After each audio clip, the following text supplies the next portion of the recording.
सभी को नमस्कार। +1 पॉलिटिकल साइंस की क्लास में आप सभी का स्वागत है। जैसा कि आप जानते हैं, हम लेसन संविधान क्यों और कैसे पर चल रहे थे। आज हम लेसन का आखिरी भाग बनाने जा रहे हैं। अब तक हमने देखा कि हमारा संविधान बनने में कितना समय लगा, उसमें कौन कौन सी प्रमुख समितियां थी, उन समितियों के अध्यक्ष कौन कौन थे, हमारे संविधान में कितने अनुच्छेद हैं, कितने परिशिष्ट हैं, और इसके अलावा किन किन व्यक्तियों ने विशेष योगदान दिया संविधान को बनाने में। आज हम जानेंगे कि हमारे संविधान में जो शामिल किए गए हैं अधिनियम, वो कहाँ से लिए गए हैं। कुछ तो विदेशों से लिए गए हैं, कुछ भारत सरकार अधिनियम 1935 से ज्यों के त्यों उठाए गए। तो सबसे ज़्यादा जो तथ्य उठाए गए हैं वो भारत सरकार अधिनियम 1935 से उठाए गए। उसके अलावा जो कनाडा का संविधान है, अमेरिका का संविधान है, रूस का संविधान है, दक्षिण अफ्रीका का संविधान है, ब्रिटेन का, ऑस्ट्रेलिया का, इनसे भी हमारे संविधान में कुछ न कुछ प्रेरित होकर शामिल किया गया है। तो आज हम इस भाग में उन सब के बारे में जानेंगे। तो आइए शुरू करते हैं हम अपने लेसन का आखिरी भाग। देखते हैं इसमें आज हम क्या क्या सीखेंगे। आज के भाग में हम देखेंगे कि जो हमारा संविधान बना है भारत का, जैसा कि हम जानते हैं संविधान निर्माताओं ने संविधान बनाने से पहले अन्य देशों के संविधानों का अध्ययन किया था और उनमें जो जो चीज़ें उन्हें अच्छी लगी उन्होंने अपने देश के संविधान में शामिल की थी। तो इसी कड़ी में आज हम जानेंगे कि हमारे संविधान में ऐसे कौन से जो शामिल किए गए हैं वो किस देश से क्या क्या चीज़ें ली गई हैं। चलिए सबसे पहले हम देखते हैं अमेरिका से। अमेरिका से हमने क्या क्या लिया है। देखिए, सबसे पहला मौलिक अधिकार। जो हमारे देश के संविधान में हम मौलिक अधिकार देखते हैं उसे हमने कहाँ से लिया है? संयुक्त राज्य अमेरिका के संविधान से। दूसरा है राज्य की कार्यपालिका के प्रमुख तथा सशस्त्र सेनाओं के सर्वोच्च कमांडर के रूप में होने का प्रावधान। तो देखिए, जो हमारे राष्ट्रपति हैं वो सेना के सर्वोच्च कमांडर के रूप में माने जाते हैं। तो ये चीज़ भी हमने अमेरिका से ग्रहण किए। न्यायिक पुनरावलोकन, मतलब एक निर्णय जो कर दिया उसे दोबारा अवलोकन करना कि वो कहीं गलत तो नहीं है। तो ये चीज़ हमने कहाँ से लिए? अमेरिका से। संविधान की सर्वोच्चता, कि जो देश में संविधान है वो सबसे सर्वोच्च होगा, ये भी हमने कहाँ से लिए? संयुक्त राज्य अमेरिका से। उसके बाद न्यायपालिका की स्वतंत्रता, जो न्यायाधीश हैं उन पर किसी तरह का कोई प्रतिबंध नहीं होगा, वे अपनी इच्छा के अनुसार सही को सही और गलत को गलत कह सकें, ऐसा उन्हें स्वतंत्रता दी गई। उन पर किसी भी तरह का दबाव नहीं होगा कि वो कोई गलत निर्णय दें। अगला देखिए, निर्वाचित राष्ट्रपति एवं उस पर महाभियोग। जो राष्ट्रपति है उसका निर्वाचन एक निर्वाचन मंडल द्वारा किया जाता है। अगर राष्ट्रपति कोई ऐसा कार्य करता है जो राष्ट्रहित में नहीं है तो उस पर महाभियोग चलाकर उसे हटाया भी जा सकता है। उपराष्ट्रपति का जो पद है वो भी संयुक्त राज्य अमेरिका से लिया गया है। उच्चतम एवं उच्च न्यायालय के न्यायाधीशों को हटाने की जो विधि है या देश में जो वित्तीय आपातकाल लगाना है, इस सब का प्रावधान जो किए गए हैं वो हमने अमेरिका से लिए हैं। चलिए अब आगे चलते हैं और देखते हैं ब्रिटेन से हमने क्या क्या लिए। सबसे पहला, राष्ट्रपति जो है वो संवैधानिक मुखिया है। मतलब जो राष्ट्रपति है वो देश का प्रथम व्यक्ति है। पूरा देश का जो शासन है होता तो उसी के नाम पर ही है, लेकिन वास्तविक रूप में जो उन शक्तियों का प्रयोग है वो प्रधानमंत्री करता है, लेकिन जो शासन चलता है वो राष्ट्रपति के नाम से ही चलता है। ये हमने ब्रिटेन से लिया।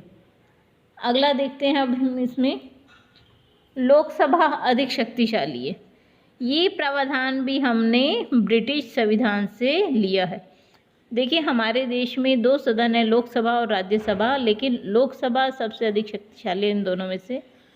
कोई भी धन बिल होगा वो लोकसभा में ही पेश होता है। तो ये जो प्रावधान है वो हमने ब्रिटेन से लिए। उत्तरदायी मंत्रिमंडल, अगर कहीं कोई किसी विभाग में गलती होती है, मान लीजिए रेलवे विभाग में कुछ गड़बड़ी हुई, तो उसके लिए मंत्रिमंडल उत्तरदायी होगा। अगली है संसदीय शासन प्रणाली। हमारे देश ने इंग्लैंड की तरह ही संसदीय शासन प्रणाली को अपनाया है। अगला है कानून का शासन। तो हमारे देश में भी जो कानून है वो सर्वोपरि है। अगला है एकीकृत बहुमत दल का नेता प्रधानमंत्री। मतलब अगर राजनीति में जिस दल को बहुमत मिलेगा उसी दल द्वारा चुना गया एक व्यक्ति प्रधानमंत्री बन जाएगा। ये सारे प्रावधान हमने ब्रिटेन से लिए हैं। चलिए अब हम देखते हैं कि हमने आयरलैंड से क्या क्या ग्रहण किया है। देखिए जो हमारे नीति निदेशक तत्व हैं वो हमने आयरलैंड से ग्रहण किए हैं। राष्ट्रपति के निर्वाचक मंडल की जो व्यवस्था है वो भी हमने आयरलैंड से लिए। राष्ट्रपति द्वारा राज्यसभा में साहित्य, कला, विज्ञान, समाज सेवा इत्यादि में ख्याति प्राप्त व्यक्तियों का मनोनयन, ये भी हमने आयरलैंड से ही लिए हैं। आपको अगर ध्यान हो तो राज्यसभा सांसद के रूप में जो फिल्म एक्ट्रेस हैं रेखा और क्रिकेटर हैं सचिन तेंदुलकर, उन दोनों को नॉमिनेट किया था राष्ट्रपति ने। तो ऐसे ही राष्ट्रपति 12 लोगों को जो साहित्य, कला, विज्ञान, समाज सेवा में ख्याति प्राप्त है मनोनयन कर सकता है। आपातकाल से संबंधित जितने भी प्रावधान हैं वो हमने आयरलैंड से ही लिए हैं। चलिए आगे देखते हैं। अब हम जर्मनी से हमने क्या लिया। देखिए जर्मनी से हमने लिया है कि आपातकाल के प्रवर्तन के दौरान राष्ट्रपति को मौलिक अधिकार संबंधी शक्तियाँ। उसके अलावा कनाडा से देखिए हमने क्या लिया है, संघात्मक विशेषताएं। अवशिष्ट शक्तियाँ केंद्र के पास हैं। वैसे तो देखिए हमारा देश संघात्मक है जिसमें शक्तियाँ केंद्र और राज्यों में बटी हैं, लेकिन केंद्र और राज्यों को बांटने के बाद भी कुछ विषय ऐसे हैं जिस पर कि केंद्र सरकार अधिक शक्तिशाली है। चलिए अब हम देखते हैं हमने ऑस्ट्रेलिया से क्या क्या लिया। देखिए ऑस्ट्रेलिया से हमने प्रस्तावना की जो भाषा है वो ली है। समवर्ती सूची का प्रावधान हमने उनसे लिए। केंद्र और राज्य के बीच में शक्तियों का विभाजन वो हमने लिए। संसदीय विशेषाधिकार वो भी हमने ऑस्ट्रेलिया से ही लिए हैं। आगे देखते हैं हमने दक्षिण अफ्रीका से क्या लिया है। देखिए दक्षिण अफ्रीका से हमने संविधान में संशोधन करने की प्रावधान लिए। देखिए संविधान में संशोधन 2 तरह से होते हैं, एक तो साधारण बहुमत और एक विशिष्ट बहुमत। साधारण बहुमत मतलब जितने भी लोग प्रेजेंट हैं, मान लीजिए आज 50 लोग प्रेजेंट हैं लोकसभा में, तो उसका बहुमत मतलब 26 लोग अगर यस कर दें तो वो प्रस्ताव पास हो जाते हैं। लेकिन कुछ प्रस्ताव ऐसे होते हैं जिनका देश इससे संबंधित होता है, तो उनके लिए विशिष्ट बहुमत मतलब पूरी जितनी भी लोकसभा राज्यसभा उसका 2/3 सदस्य उसे पारित करेंगे तो वो प्रस्ताव पास होगा। तो ये जो संविधान संशोधन की प्रक्रिया है वो हमने दक्षिण अफ्रीका से ली है। रूस से देखिए हमने क्या लिए, मौलिक कर्तव्य। जापान से हमने क्या लिया है, विधि द्वारा स्थापित प्रक्रिया। स्विट्ज़रलैंड से हमने क्या लिए, सामाजिक नीतियों के संदर्भ में निदेशक तत्वों का उपबंध। फ्रांस से हमने क्या लिया, देखिए गणतांत्रिक व्यवस्था, अध्यादेश लाना, कोई भी नियम, विनियम, आदेश, संविधान विशेषज्ञों के विचार, न्यायिक निर्णय, संविधियाँ, और इटली से हमने मूल कर्तव्यों की भाषाएं भावनाएं ली हैं। तो आगे देखते हैं हम।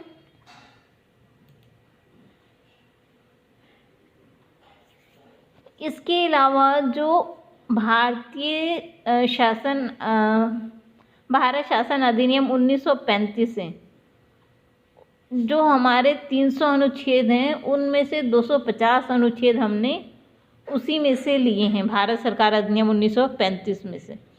1935 के अधिनियम के प्रमुख प्रावधान संघ और राज्यों के बीच शक्तियों का विभाजन, राष्ट्रपति की आपातकालीन शक्तियां, अल्पसंख्यकों के वर्गों के हितों की रक्षा, उच्चतम न्यायालय का निम्न न्यायालय पर नियंत्रण, केंद्रीय शासन का राज्य शासन में हस्तक्षेप, व्यवस्थापिका के 2 सदन, ये सारा हमने कहाँ से लिया है? 1935 के अधिनियम से।